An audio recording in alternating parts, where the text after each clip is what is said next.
los hermanos la representan de una manera gloriosa y de bendición. Vamos a ver, si fuese una iglesia que no fuese muy madura y con mucho conocimiento, quizás a lo mejor esta representación le costaría entenderla. Pero ustedes son una iglesia muy madura y son una iglesia que entiende mucho de la palabra, y aún las mismas hermanas, de tanto que han escuchado, aunque apenas sepan leer, cuando un predicador a lo mejor dice algo que no esté bien conforme a la palabra, hacen así con la cabeza, y quiere decir que no está muy bien, porque entienden, y eso es bueno. Entonces, ¿qué quiero decir? Que esta obra, aunque tiene el espíritu, hay un espíritu muy bueno en la obra, pero es una obra de conocimiento, es una obra doctrinal, lo cual yo por medio de la obra vi muy claro, cuando los hermanos me la expusieron, vi muy claro el libro de Gálatas. Pero bueno, yo tengo que dar pues una introducción, tocamos una música. Gloria al sempiterno Hijo de Dios. Hazte urgente para la iglesia del Palmeral. Que venga el cartero. Vamos a dar un aplauso.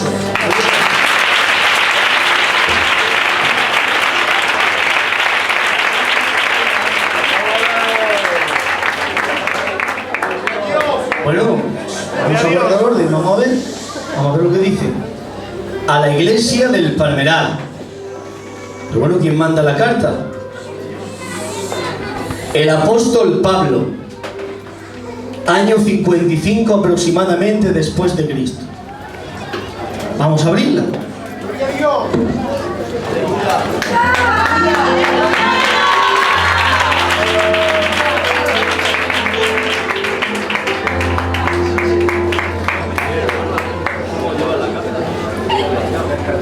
La carta dice así. Es de Pablo, es de nuestro hermano Pablo. Amén. Dice así. Yo Pablo, siervo de Jesucristo, les escribo a la iglesia del Palmeral para daros a conocer las causas que me impulsaron a escribir la carta de Gálatas. Paz sea sobre la iglesia. Amén. Dice así. Algunos han comparado la carta de los Gálatas, dice aquí Pablo, como una espada flameante blandida por la mano de un gran espadachín. Yo, Pablo, la escribí para responder a un ataque masivo contra mi persona y el Evangelio de Jesucristo. Si ese ataque hubiera tenido éxito, el cristianismo se hubiera convertido en una de tantas sectas judías. De ser un evangelio y una salvación por gracia inmerecida, se hubiera convertido en un evangelio para judíos, en la observancia de la ley, los preceptos, los mandamientos de la circuncisión y ritos similares que para nada aprovechan. Por lo tanto, era de esperar que mi carácter, dice Pablo, y mi temple tan intenso y fuerte, encontrara oposición y ataque por los religiosos de mi época, los cuales no eran capaces de ver un evangelio por gracia, misericordia y amor infinito de nuestro Señor, sino por obras. Pero el Señor nos dice que la salvación no es por obras, sino es por gracia, para que nadie se gloríe. Dale un aplauso al Señor.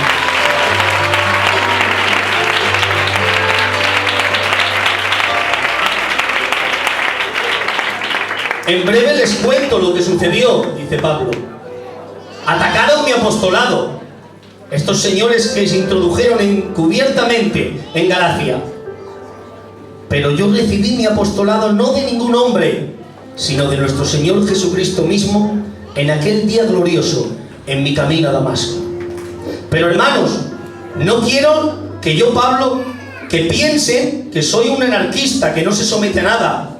Por el contrario, expuse en los capítulos 1 y 2 de Gálatas que contaba con el beneplácito de los grandes líderes de la iglesia de Jerusalén.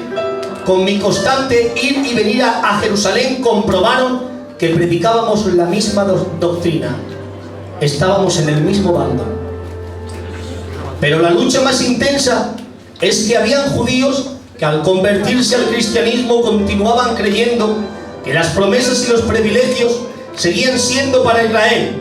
Por eso pensaban que participar del Evangelio había que judaizarse y adaptarse a las prácticas judías, la terrible arrogancia judía seguía en activo en la iglesia de los Gálatas, ya que solo se veían ellos y no daban paso al Evangelio de Jesucristo. El gran odio por los míos hacia mi persona lo recibí por predicar un evangelio universal, ya que no hay ni judío ni gentil, ni esclavo ni libre, todos somos unos en Jesucristo. Pero según los judíos, había una forma de escapar del infierno en el cual se encontraban los gentiles que se habían convertido. ¿Y cuál era? Judaizarse de nuevo. El judaizarse era poner la salvación en los méritos humanos, de lo que el hombre podía alcanzar y conseguir por sí mismo, una marca en la carne, la observancia de la ley, los preceptos. Pero lo que yo predicaba no era otra cosa que la salvación, que era enteramente una obra de gracia alcanzada por medio de la fe. Pero doy gracias al Espíritu Santo que me inspiró para escribir esta carta y desbastar el malvado plan de los judaizantes, porque ya no estamos en la ley, ahora estamos en la gracia.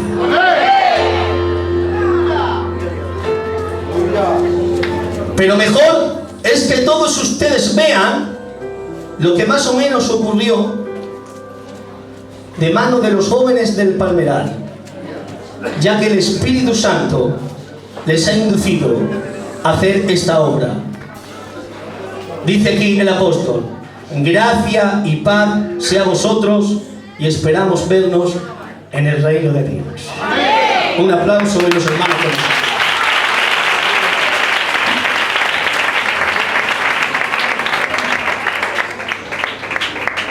El pasillo, si puede ser que se quede un poquito libre, me decía el hermano.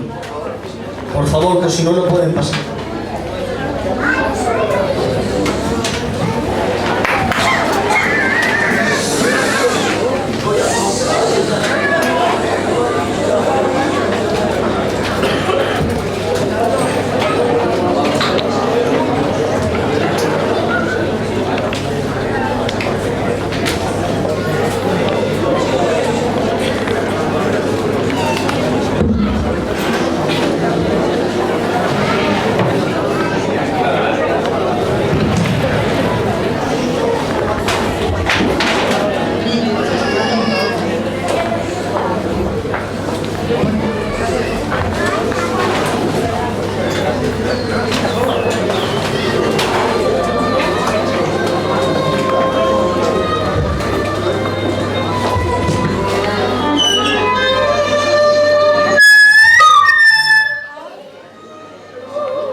Año 55 después de Cristo.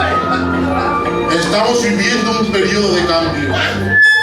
Estamos viviendo un periodo, una época oscura.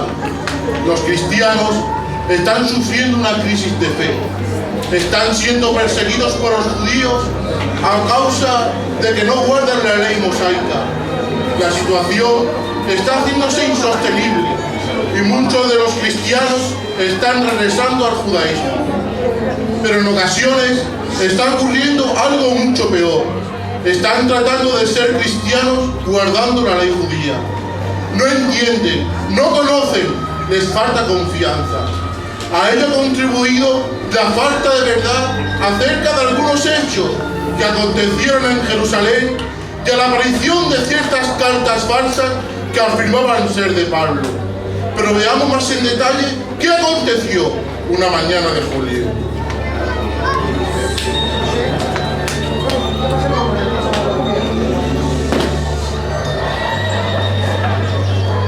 antes era judío, que ofrecía sacrificios y ofrendas por el pecado. Y de alguna manera me sentía seguro y en paz con Dios. Pero ahora con este nuevo anuncio que ha traído Pablo, no me siento tan seguro. Es como si me faltara algo y me cuesta mucho aceptar que por el mero hecho pueda ser yo salvo. Y es que como hace tanto tiempo que no tengo noticias de Pablo, parece ser que se le ha tragado la tierra. Lo que dice ese hombre es cierto, te lo aseguro. Y además, ¿sabes lo que digo de Pablo? ¿Qué has oído? Pues he oído que ha vuelto de nuevo hacia la ley. He escuchado que cuando estuvo en Jerusalén, Pedro la amonestó y que ha vuelto de nuevo hacia la ley. Es increíble. ¿Pero qué esperabais de una persona que no guardaba la ley dada por Dios a Moisés? Decidme, ¿qué esperabais de uno que no es celoso de sus tradiciones? Decidme, ¿qué esperabais de un ciudadano romano que apegándose a sus tradiciones paganas ha recibido una revelación de su carne? ¿Pero qué os ocurre? ¿Acaso habéis perdido el buen juicio? ¿No sabéis diferenciar un falso maestro de un verdadero? Ciertamente, no sé cómo hemos podido creer a un hombre que traía ese anuncio, ese evangelio como inspiración de Dios. No sé ni cómo hemos podido creerlo, de verdad. Apartaos de esa creencia extraña y volver de nuevo a la ley. Volver de nuevo a guardar los días, las fiestas, las lunas nuevas y sobre todo el ritual de la circuncisión. Volver de nuevo al templo y a los sacrificios y alcanzaréis la justificación en Dios. Es cierto, la ley es buena, fue dada por Dios. Entonces no entiendo esto, que Pablo nos anunció que el que trate de justificarse por el medio de la ley se hace maldito. Hasta el mismo Bernabé, que predicaba con Pablo, se dio cuenta del error que estaba cometiendo. Lo dejó a un lado y se fue con los apóstoles, Pedro y Jacobo, que seguían guardando la ley. Perdonad que se interrumpa, pero no he podido evitar de oíros.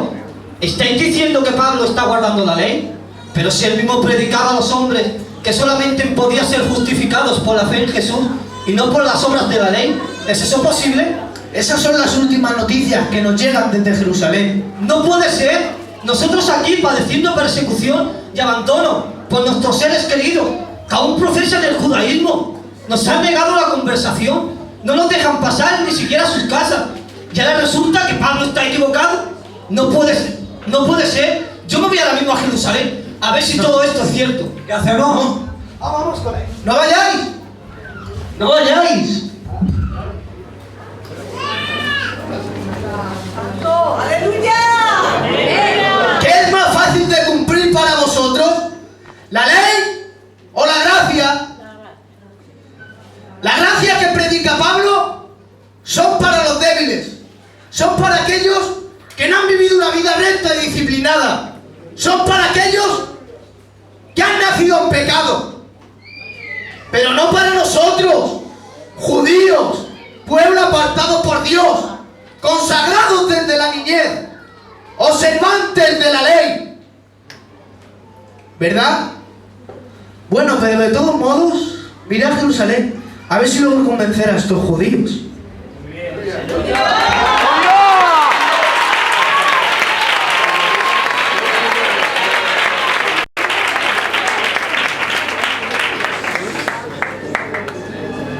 En realidad, la disputa que había tenido Pedro y Pablo era porque Pedro comía con los gentiles y vivía con ellos.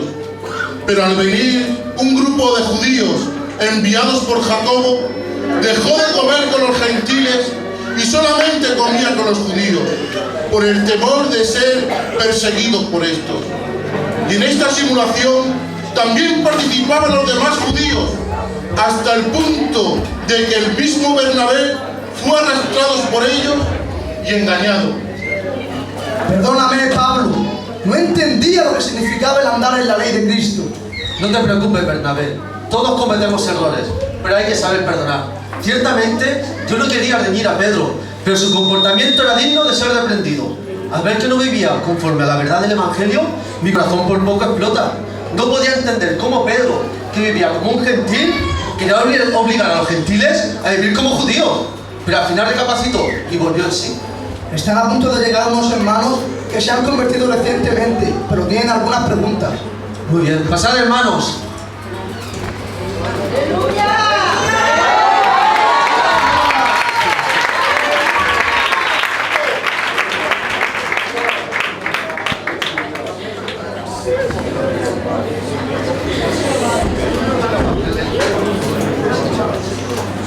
Muy buenas. Pablo, ¿somos justificados por las obras de la ley? No, nosotros somos justificados por la fe en Jesucristo. Perdona mi falta de conocimiento, ¿pero qué es ser justificado? El ser justificado es encontrarse libre de culpa delante de Dios. Es como si nunca hubiese cometido pecado. ¿Y no vino la ley para que pudiéramos ser justificados ante Dios? La ley fue añadida a causa de las transgresiones. Fue el medio que Dios utilizó del mismo modo que cuando existe una infección se coloca una venda para que esa infección no avance. Pero la ley no podía quitarte la infección. La ley no podía salvarte. Nadie puede cumplir con todos los mandamientos de la ley. Santiago mismo afirma que todo aquel que quebranta una sola de las leyes se hace transgresor de toda la ley. ¿Verdad, Pablo? Tienes razón, Bernabé. La ley te podía proporcionar el conocimiento de que estabas en pecado, pero no podía proporcionarte justicia. ¿Qué dices? ¿Justicia? Como oyes, ya que Cristo vino para dar justicia, que es dar vida. Y ese es el propósito de Dios, es impartir vida y vida en abundancia por medio de la fe en Jesucristo. Todo aquel que abandona su fe en el sacrificio de Cristo, pensando que por medio de sus obras puede ser justificado, este pasa a un estado de maldición. ¿Pero cómo es eso posible? ¿Nos está diciendo que la ley viene a traernos maldición? Escrito está, ya que nadie ha podido cumplir con todas las leyes con todos los mandamientos de la ley, a excepción de Cristo. Entonces, ¿cuál era la función de la ley? La función de la ley era la de ser nuestro guía tutor para llevarnos hasta Cristo. Aleluya. Pero una vez cumplido su designio, hemos pasado a ser hijos de Dios. Y por tanto, herederos de la promesa hecha a Abraham por medio de la fe. Bernabé, tengo un problema. Habla, por favor. Al no tener necesidad de cumplir la ley y ofrecer sacrificios, me siento como si estuviese quebrantando las órdenes de Dios. ¿Estamos quebrantando la ley de Dios? Bajo ningún concepto. El creyente no quebranta, sino que cumple con la ley, por medio del sacrificio de Cristo, hecho una vez y para siempre. De manera que ya no hace falta más sacrificios ni ofrendas por el pecado. Solamente hace la paz.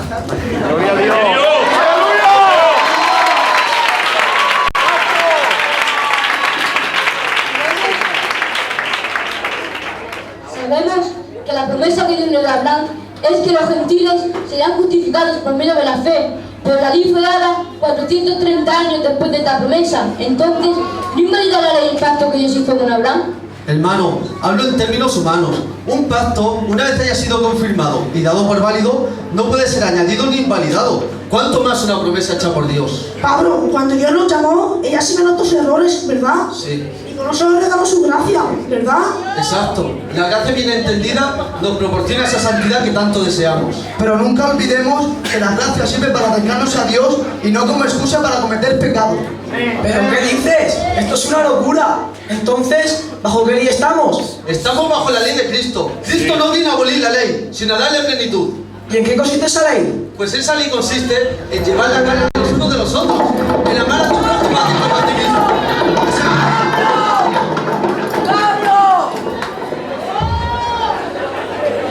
¡Agua, trae el agua! Sí, hermano.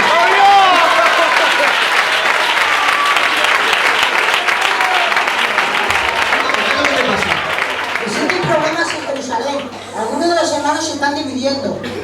Y en Galacias están abandonando el Evangelio. Muy bien, hermanos, ir para allá. Tengo que escribir una carta.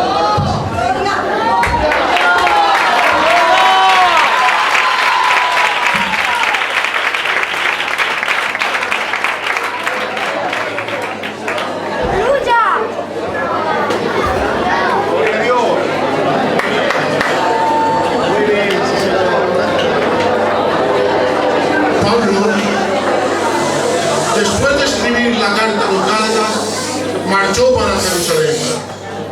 Las iglesias de Jerusalén estaban formadas por gentiles y judíos, existiendo un choque de costumbres y culturas, de manera que se encontraban al borde de la división.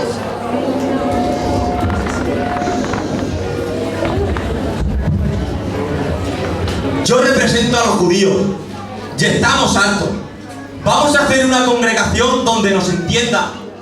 No podemos seguir comiendo con esos gentiles. Cada vez que vemos que violan el pacto de Dios comiendo el ahogado con su sangre, nos encendemos de ira. Y además, tampoco guardan el ritual de Moisés. No tienen solución. Se cree que tiene un problema. Nosotros sí que tenemos un verdadero problema. Cada vez que vemos a esos judíos comiendo de los sacrificados los ídolos, nos ponemos enfermos. De nuevo vienen a nuestra mente los recuerdos de nuestra vida anterior y no podemos continuar comiendo junto a ellos. Estamos decididos a abandonar esta congregación. Pero si un ídolo no es nada, ¿es que acaso no sabes que solamente existe un único Dios? ¿Y tú qué me dices? ¿Acaso no sabes que ahora estamos bajo la ley de Cristo? ¿O es que se te olvida que lo de guardar los días de reposo y los de la sangre no te sirve para ser justificado? Que todo era sombra de lo que había de venir. Estás en un error. Tú sí que estás en un error.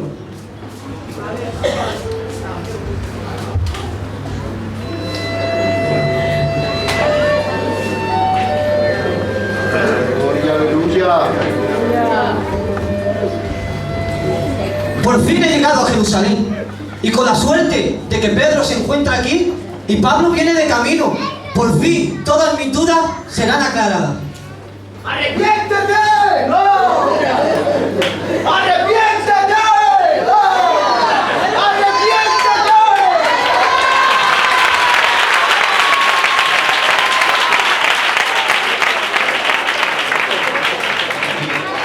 ¿Me quieres siguiendo todo el camino? Eres más pesado que la paz de sacrificio, ¿verdad? Que no te creas nada, que es tu mente. Venga ya, pero tú para qué estás aquí. Venga a convenceros de que estáis en un error. Venga a convenceros de que la ley es muy exigente y por tanto ninguno que sea judío puede cumplirla. Eso lo sabemos ahora mismo. Hermanos, ¿qué es esto que oigo de vosotros? Hay divisiones en medio vuestro y muchos estáis pensando en marcharos. ¿Acaso puede estar Cristo dividido? Varones judíos, ¿por qué intentar echar una carga sobre los gentiles que ni nosotros ni nuestros padres hemos podido soportarla? ¿Por qué?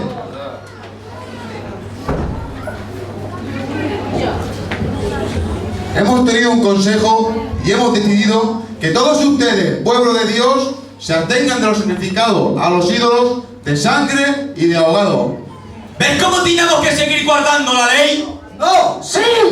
¿Y será verdad lo que estoy oyendo? ¿Hay que guardar de nuevo la ley? ¡La ley es más exigente que la gracia! ¡No lo es! ¡Sí, sí que lo es! ¡Sí, sí, sí que lo es! ¡Sí que lo es! ¿Pero qué decís?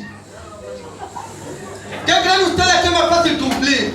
¿Con la ley o con la gracia? ¿Qué es más exigente? ¿La ley o la gracia? Yo creo que es la ley, porque dice en Mateo 5:44, amarás al Señor y odiarás a tu enemigo.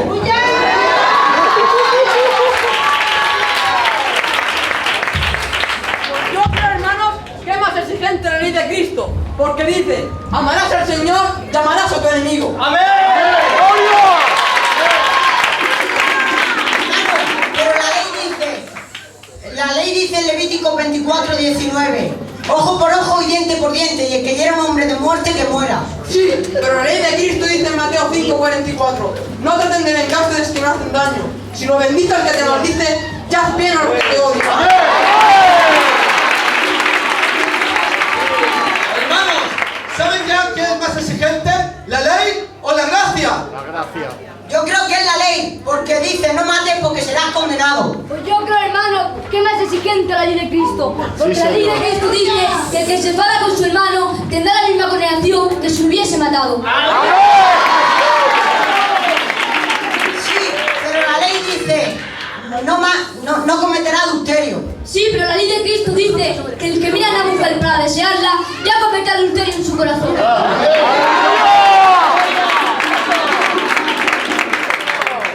La ley podía juzgar lo exterior, pero no alcanzaba a juzgar lo interior. La gracia te juzga por dentro y por fuera.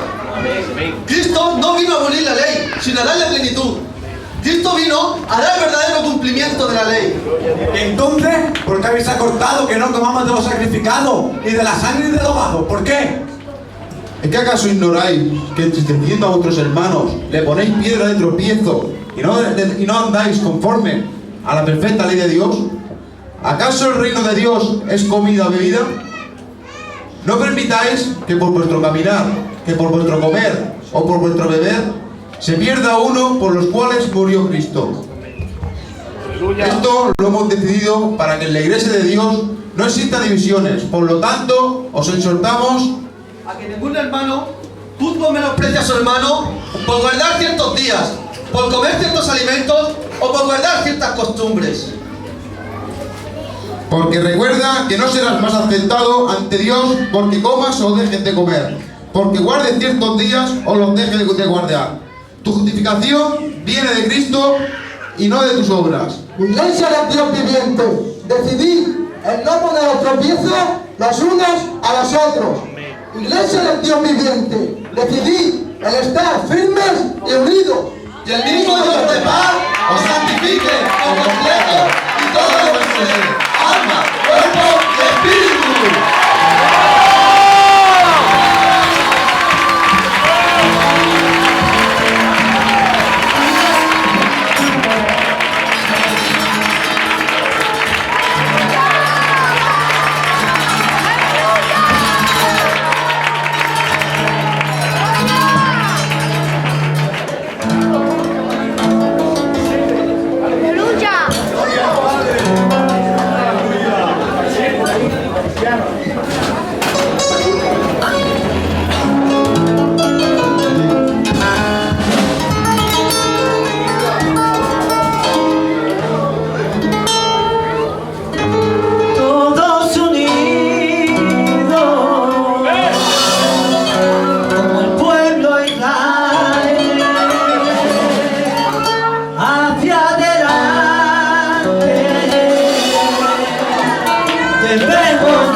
Dios.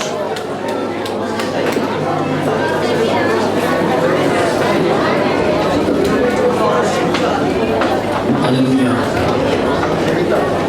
Santo es el Señor. Santo es el Señor.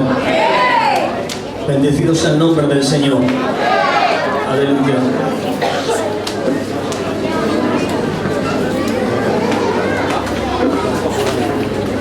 Dios bendiga a nuestros jóvenes.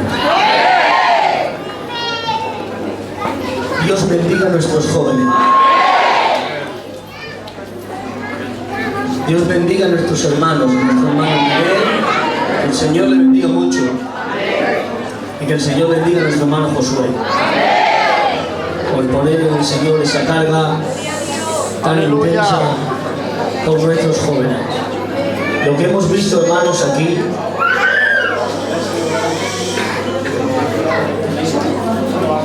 Coge el otro micro. Sí, amén. Aleluya. Lo que hemos visto aquí, hermanos, ha sido la representación o lo que pudo haber sido en la iglesia de Galacia, hermanos. Los que están familiarizados con las escrituras, creo, hermanos, que ha sido un mensaje entendible y un mensaje muy claro. Que el Señor bendiga a nuestros hermanos. Aquí vemos a jóvenes. Aquí vemos a jóvenes muchachos de 15, 16, 18 años, 22 años, no sé. El mayor quizás 27, 28.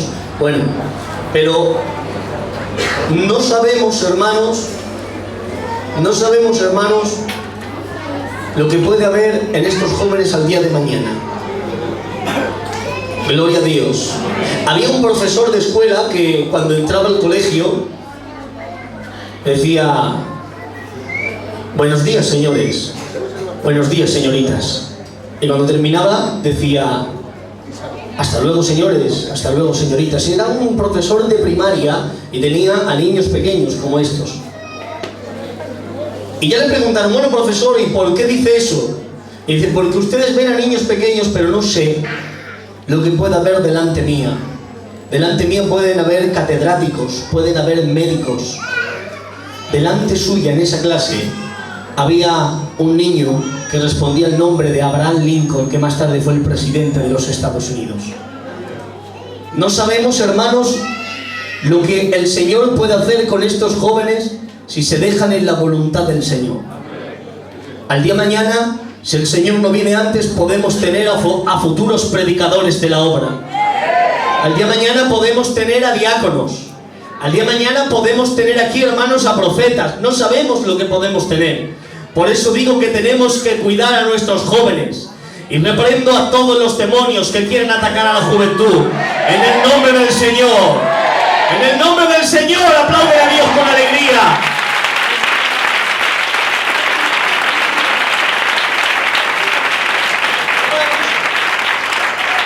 Antes de pasar a la mesa del Señor, quisiera solamente que ustedes, como saben hacer, que escuchen solamente 5 minutos, 10 minutos con máximo. Miren, a veces necesitamos o pensamos que necesitamos grandes recursos para hacer algo. ¿Saben lo que hemos hecho hoy? Si pudiéramos mirar un poco con los ojos del Espíritu, no necesitamos a muchos recursos.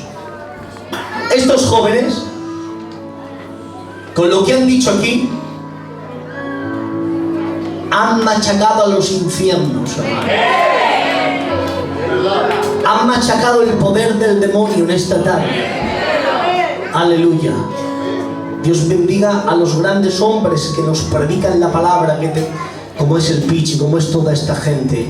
Son los hombres de grandes recursos que hay en nuestra obra. Los amamos, los valoramos, y Dios mediante, en la campaña que vamos a tener, queremos invitar a uno de esos hombres. Claro que sí, pero te quiero decir una cosa, que tenemos al Dios de todos los recursos. El hombre necesita recursos para hacer algo. Dios no necesita recursos. Con lo que tú tienes, el Señor puede hacer mucho. ¿qué tienes en tu mano? Solamente tengo un poco de aceite y un poco de harina. Dice, me es suficiente para que no pases hambre ni mueras, ni tú, ni tu hijo, ni el profeta, porque tenemos al Dios de los recursos. ¿Saben? Los grandes países se preparan y cogen, inventan y se gastan millones y millones de pesetas, de euros.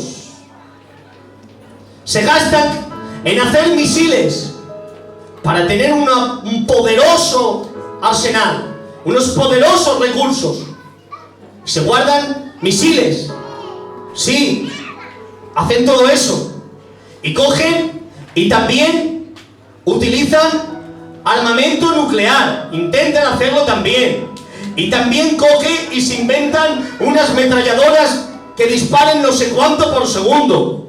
Y se inventan la bomba de racimo. Y se inventan, queridos hermanos, en los satélites se inventan cosas para poder espiar a la gente. Son los recursos que el mundo necesita. Pero nuestro Dios, si nosotros vamos ahora al armamento militar de los Estados Unidos, seguro que te se presenta un general lleno de medallas por todo el pecho hasta debajo de la rodilla, y te se presenta y te dirá, estos son los recursos que tiene Estados Unidos. ¿Cuáles son los recursos que tiene? Pues mire, tenemos este misil de tanto largo alcance, de tantos megatones, de tantos protones, que hace esto y este es el efecto que tiene. Tenemos este otro misil que llega a tanto alcance, hace esto, hace lo otro y hace aquello. Tenemos esta bomba que hace esto, hace otro y hace aquello. Ese es su armamento. Pero en esta tarde te quiero que me acompañes a hacer una visita virtual por el Museo de Dios. El Señor tiene un museo y vamos a hacer una visita virtual por el Museo de Dios. Nos adentramos, queridos hermanos, en el Museo de Dios, y hay un guía, se llama Espíritu Santo, al sea la gloria de esta tarde. Ese guía te está diciendo, acompáñame. Ahora pasamos por la sala, piénselo un momento, váyase un momento. Estamos pasando por la sala y estamos viendo, y vemos en el fondo una vitrina. Y una hermana dice, ¡ay! ¿Qué es eso que hay allí en esa vitrina? ¡Un cántaro roto! ¿Qué es eso? Como el que yo utilizaba para coger agua cuando no teníamos agua corriente en el hogar. ¿Qué es eso? Cuando nos arrimamos a la vitrina, vemos un letrero y pone las armas que Dios utilizó con Gedeón para derrotar a los amalecitas. ¿Y qué pasó?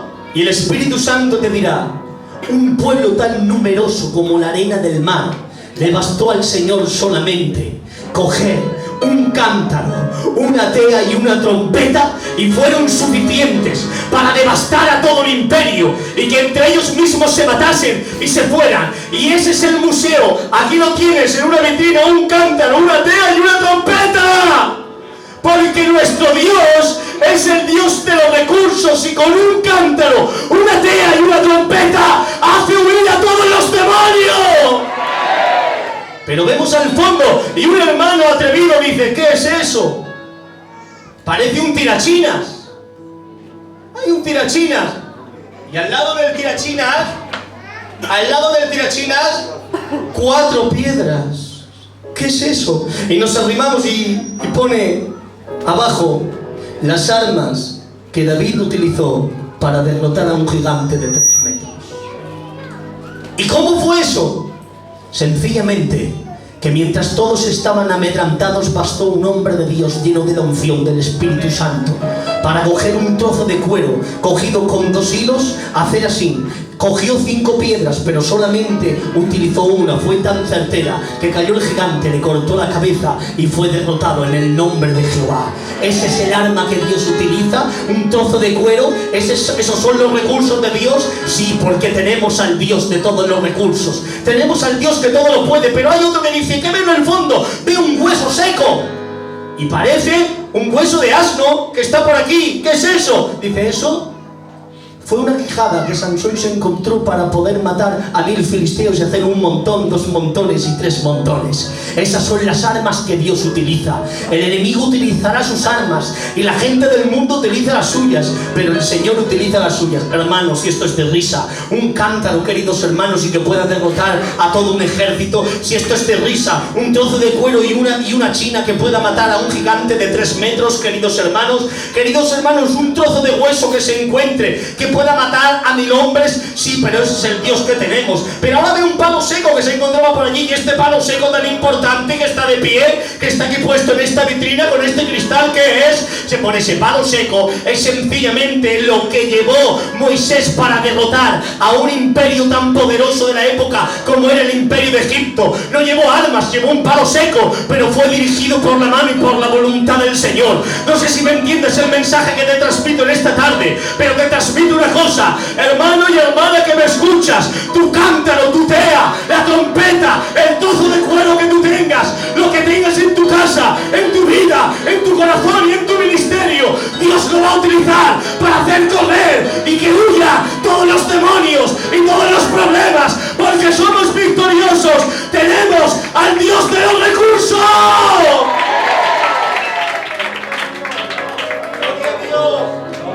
Yo necesito, tú no necesitas nada, necesitas ponerte en las manos de Dios.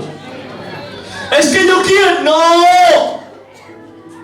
Me basta el Señor, le da alegría al Señor hacerlo así. Pero con mi palo viejo que tengo en la mano, con esto, sí, vas a derrotar a todo un imperio.